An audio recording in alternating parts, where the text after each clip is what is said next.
First of all, I love the rabbi. This synagogue, this church has been a place of many hard, emotional, and happy moments. So whenever I'm here, I always, it just feels good, no matter, well, it doesn't always feel good to tell you the truth. Some of them have been pretty tough times. Rabbi's always been a friend, and we've been through some intense few months, and he's there as a rock. And we're all lucky to have him in this community and care him as he is. So,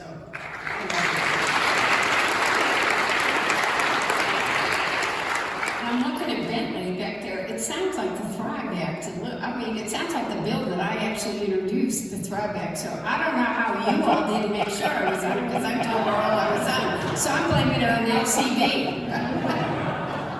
I'll be on it by the way. So I've had a tremendous, there are a lot of bills. I'm gonna say that to you. This speech is gonna be so not delivered as my poor staff wrote it. Which is what happens, but as you even talked about it, it made me think about, I was married to a great, great man.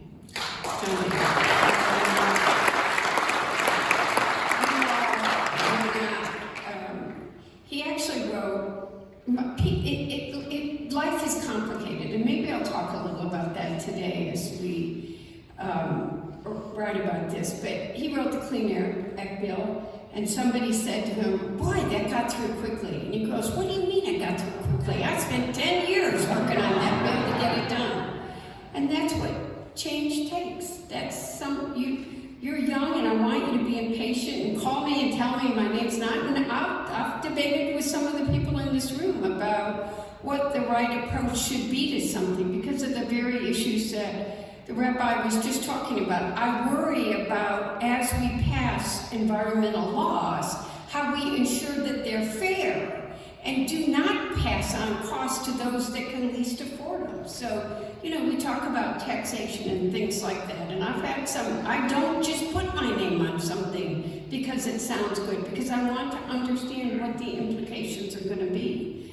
And legislation can take very serious time, and I'll talk about that in a few. I'll talk about some of the bills that we've been trying to get through, and I'm beginning to feel like John Dingell. It's like 6 years now on PFAS and RAWA, and I'll talk about those. But what's really wonderful is to see in this room the generations, the young and the seasoned.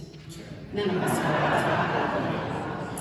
But my husband, when he was a young legislator, he was in the Congress a long time, and we should never have gotten married. The only reason we got married is God wanted us to be together, and it was an age difference, but one of the happiest marriages anybody had.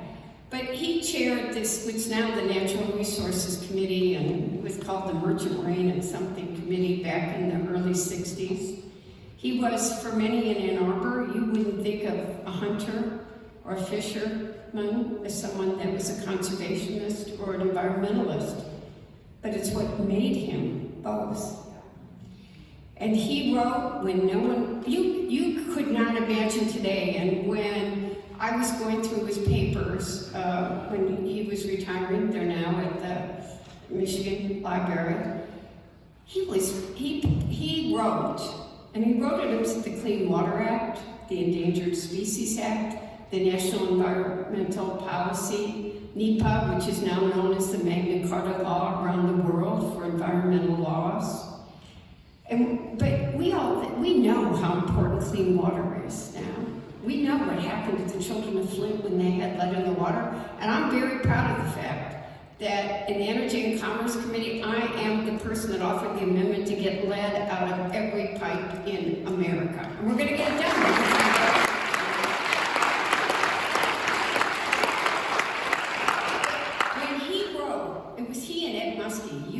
Don't even know who Ed Muskie was. Some of the rest were denounced across this country. I found clips from the Downriver Community Conference denouncing their congressman for wanting to spend money to clean up the water.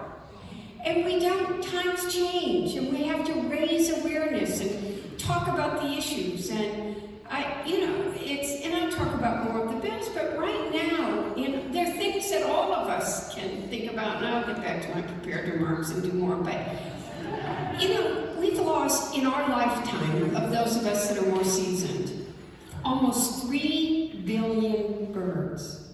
3 billion. And, you know, for me, the spring and summer was coming was the monarch butterfly. Do you all see the monarch butterfly? Do you know what the monarch butterfly is? Well, at least they know. Well, we all know. I mean, it was like, and it's almost disappeared. And yet there are things that we can do, and now when I go to the Wildlife Refuge, which is, it is the only international wildlife refuge in the country. And it's preserved lands, and it's preserved nature and natural resources and fishing, and even endangered snakes, which made me scream when I saw it, and then they told me it was endangered, and I had to appreciate it. But I see the monarch butterfly down at the Wildlife Refuge every year, and I know it's John telling me he loves me and keep on fighting to protect all of our natural resources. And each of us can help plant plants that feed the monarch butterfly, which will help them on their journey and keep coming back and help them repopulate.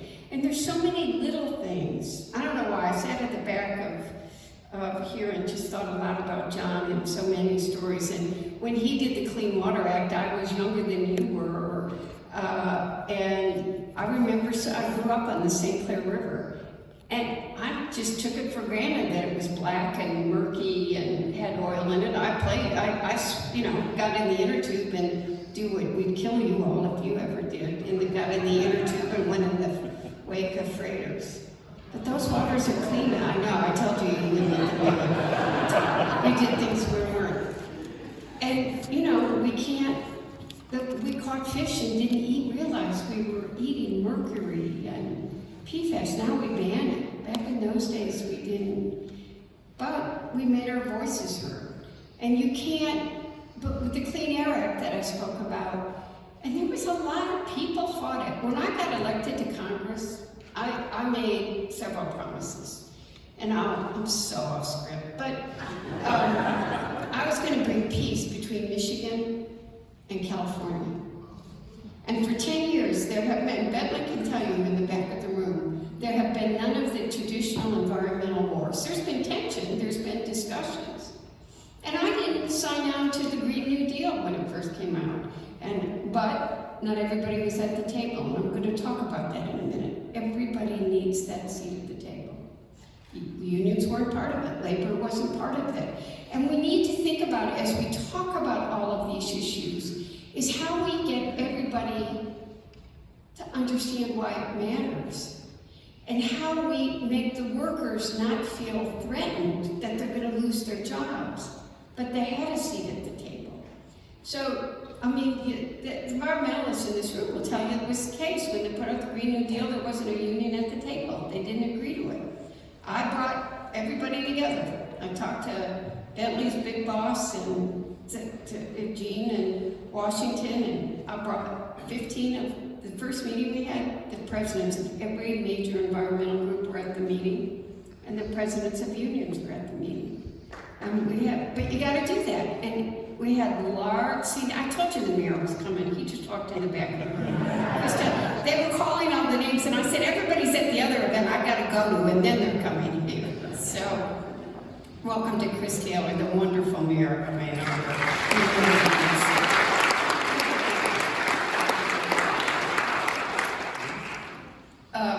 I forgot what story I was telling you, but anyway, there's the labor. So you bring everybody together. So I used to be at Farmers Market on Saturdays, and Gus would be out there and call Debbie Dingell and tell her to sign on, and I'd walk up to them and say, hey, you can talk to me right now. And I'd explain why I wasn't on.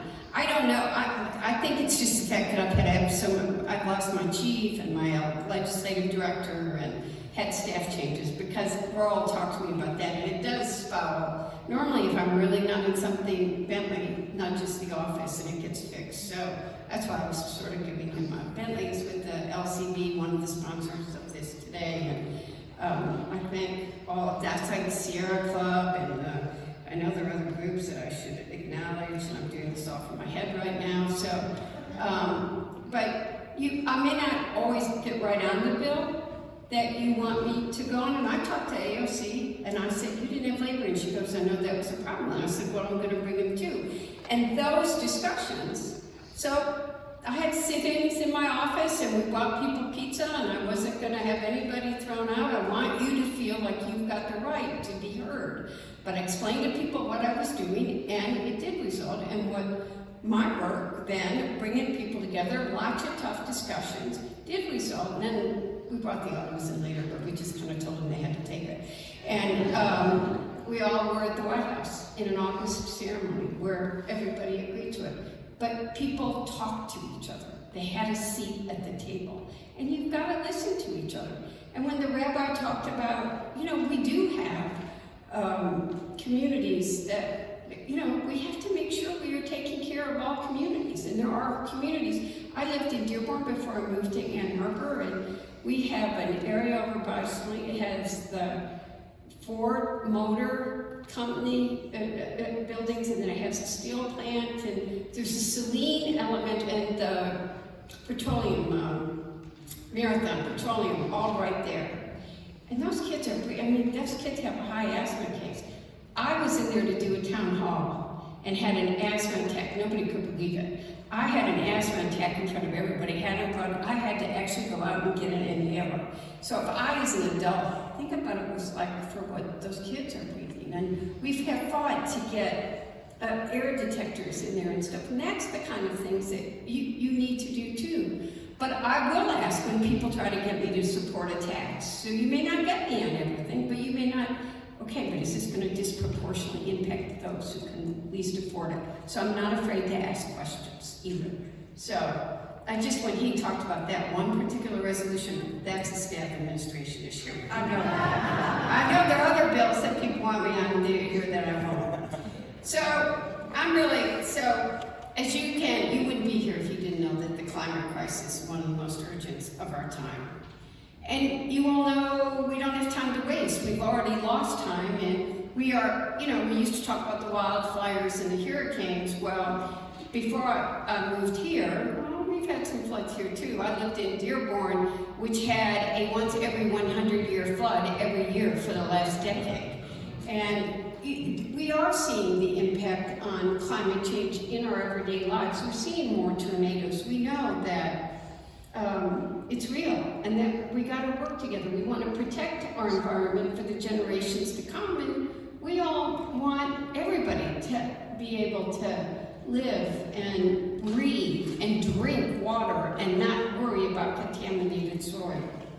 So it's why we all need to do our part in our own lives, working together towards the same goals of expanding clean energy, protecting our wildlife and conserving our species, protecting our water and the environment from pollution and toxic chemicals, and building communities that are more resilient. And you're here in Ann Arbor, and Ann Arbor is a community that is trying to be more resilient. Missy is the queen of making sure Ann Arbor is resilient.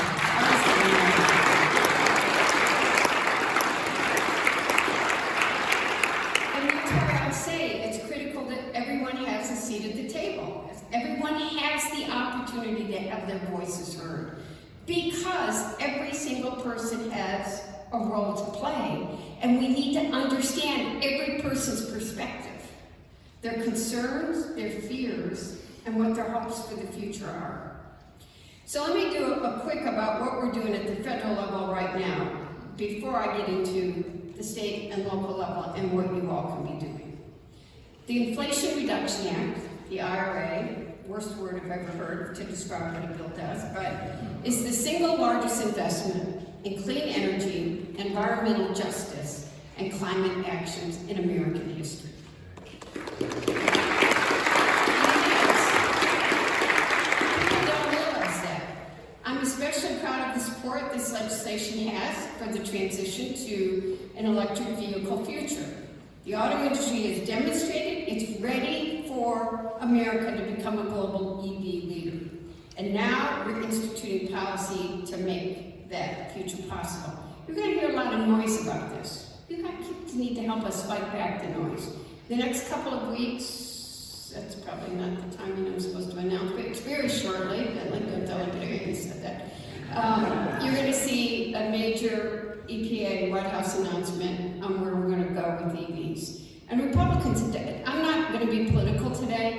there are people that don't like EVs. And you know what I say to them? I say to them, we're going to be competitive in a global marketplace. More than 50% of the vehicles that were sold in Europe last year were what we call ICE. We're not internal combustion engines. And we need to go in that direction. We need to do it because the carbon is more than 30% of the emissions that is causing global warming, and vehicles, ICE, are causing it. But we can build a vehicle that has the same performance that an ICE does, but that's saving the economy. And we need to do it in a way that we are protecting jobs, keeping those jobs here in the United States of America, not going to China. And we're going to do it by making them affordable and by building out the infrastructure that supports them, period.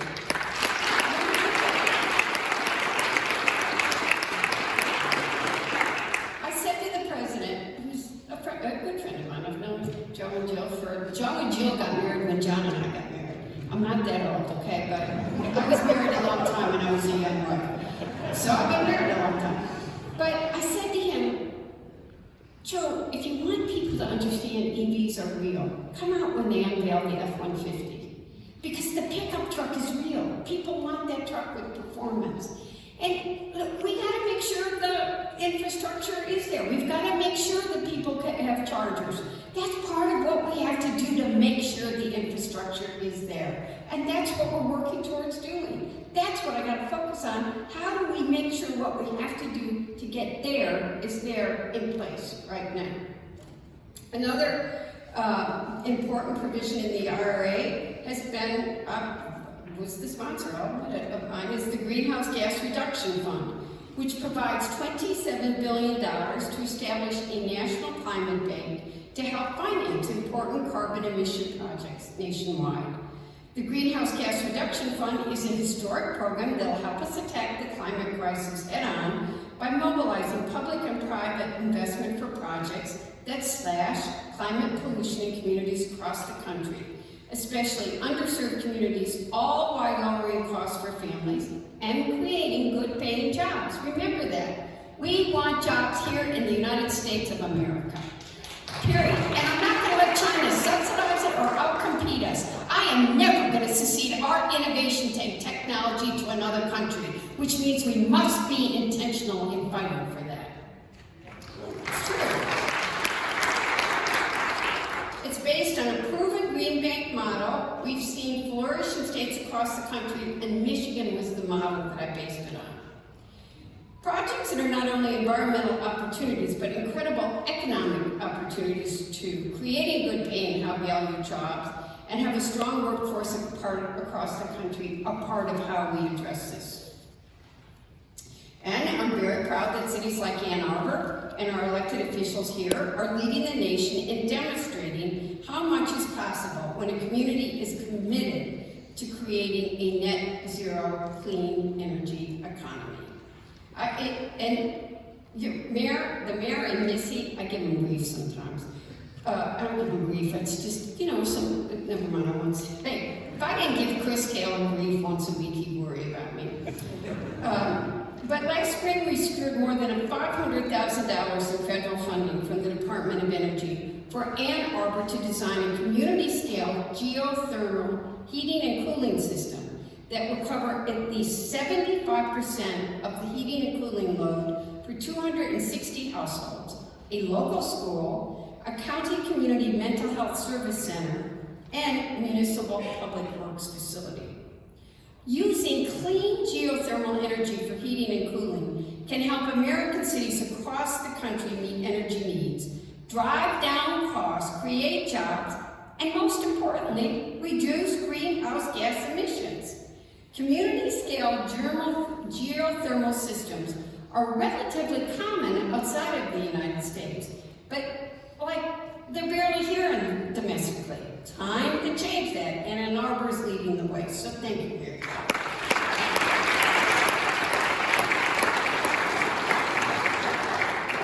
And you heard the rabbi talk briefly about PFAS, and again, the very first hearing I had when I was a member, I took on the EPA administrator about setting a PFAS standard for water. We're not there yet, but we might get there in a few weeks. My nagging does pay off, so that's why it's okay to keep nagging and pushing. I mean, the EPA administrator is a Democrat, the president's a Democrat, but I still am not afraid to say to him, when's the standard coming? EPA designated, and under this administration, designated PFAS as a hazardous substance under Superfund, and has proposed the first ever national drinking water standard for PFAS. I'm just trying to get it finalized, which I think we're almost there to go. And I'm going to give credit to somebody. When Rick Snyder, Republican governor, was governor of Michigan, he appointed a PFAS task force, and that scientific community actually set a PFAS standard for Michigan water that was higher than the guideline that EPA has right now still, until we get this PFAS drinking standard into place. So Rick Snyder, as governor of our state, put a higher standard and protected PFAS in our water before the federal government did. So I gotta give, you work with everybody, Don't say, oh, that's a Republican, that's a Democrat. Work with everybody. Work to get done what's right. We're Americans. And this is going to go a long way in helping to finally jumpstart cleanups nationwide, prevent future PFAS contamination, hold polluters accountable. Jason Morgan, when he speaks, is trying to get legislation through that. Another problem we have, which I actually wasn't going to talk about, but I'll mention, is the plume, which has been a problem here and for communities for too many decades. And I think that the company's way of trying to manage that and keep from anything happening was to pit communities against each other. And this week, up and working, we all came together as communities. The mayor, Jason, was chair of the Washington County Commission when we all started this. Communities came together, we talked. We got EPA is put out the Federal Register notice putting this on what's called the National Priority List. It is going to be a Superfund site, but a Superfund site is not a negative thing. It means the federal government, who has responsibility and has the ability to make polluters pay, is going to take over management of this plume, get a program into place, hold the polluter accountable, and come up with a plan that's going to protect this plume, protect it from spreading, which is doing into wells, and getting something cleaned up that should have been done 40 years ago. So.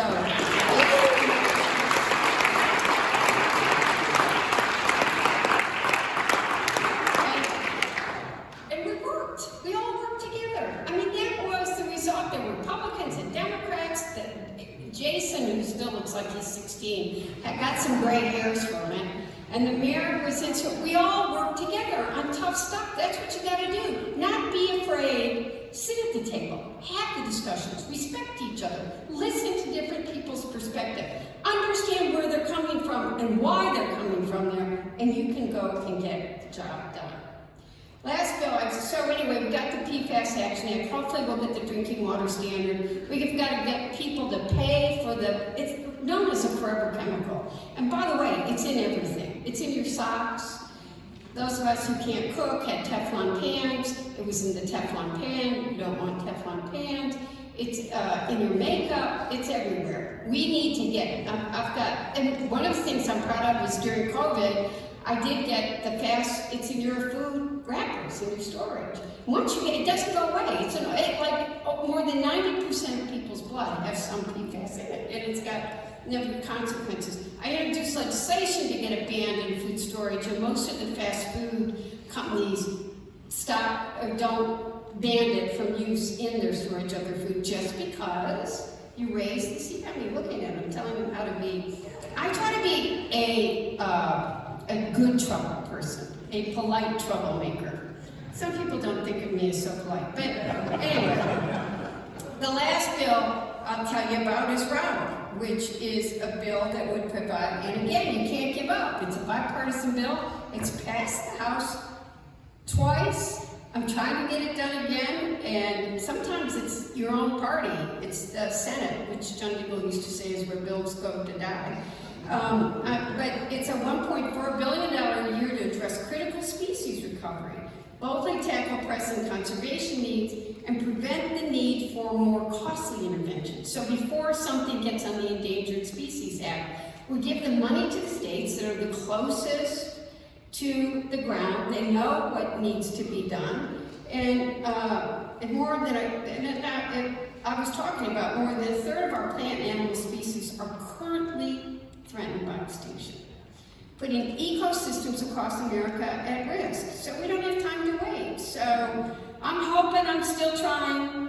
I never stop trying, never give up. That's the other 10 years to get a Clean Air Act, but he got it done. And you know now cars, when he started the Clean Air Act, a car sitting in your driveway emitted more emissions when he started that than the ones you're driving down the highway at great speed. Well, don't be driving at a great speed. So that's kind of what's happening in Washington. So today we have a number of groups and organizations, many of them are here today, LCB, Citizens Climate Lobby, which I have had intense discussions with about how do you raise the money for some of this, and the Sierra Club, who can help you figure out how to get started. You know, at the end of this workshop, there'll be tables available to help build your climate action toolkit. These toolkits will include actions you can take and decisions you can make in your own life to make a difference. And every one of us can do something. Everything from small changes like focusing on local food sources and supporting them, learning how to effectively recycle and compost, to some things that might take more consideration and effort, like switching to geothermal or solar energy in your home. Changes aren't always easy. They may even cause some discomfort or require concentrated effort to educate yourself. That's one of the reasons you all are here, so you do care. You're probably already doing it, but they're worth it. Something we can all do that costs nothing and has a major impact is to vote in support of climate actions and support candidates who prioritize climate action up and down the ballot and advocate loudly for causes that matter. Whether that's talking with your friends, your family, your neighbors, or participating in organized movements and action. Like what you all are doing here today, advocacy, civic engagement are a key part of solving these problems. As I've said, our state is. We've got one of the best energy plans, renewable plans, and the city are true models for the rest of the country to replicate. Because Ann Arbor's commitment to sustainability and carbon neutrality is something that we're just like ahead of almost everybody in this country. And I am proud to represent such a vibrant and passionate community that's working hard to make a difference. So I'm really glad to be with all of you. I hope I get to know you. Call me anytime. For the rest of you, I've worked with many of you. I don't know you. I'm never going to stop working. I'm very proud of the fact that I've gotten more environmental bills through in the last decade than any member, Republican or Democrat, has.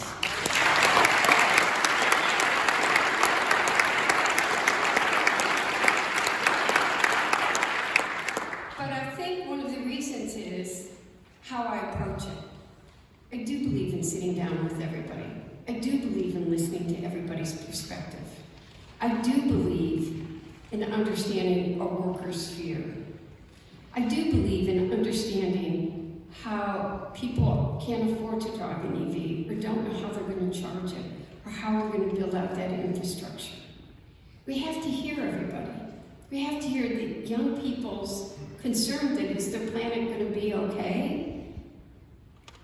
And seasoned people's concern about whether they can even afford some of the things that are happening. But if we work together, we hear all the voices. That if you're not afraid to ask questions, and that's the one thing I would say to all of you as young people, don't take something at face value. Ask questions, dig in, get the details. But together, there's too much division in this country, way too much division. United we stand, divided we fall. Thank you very much.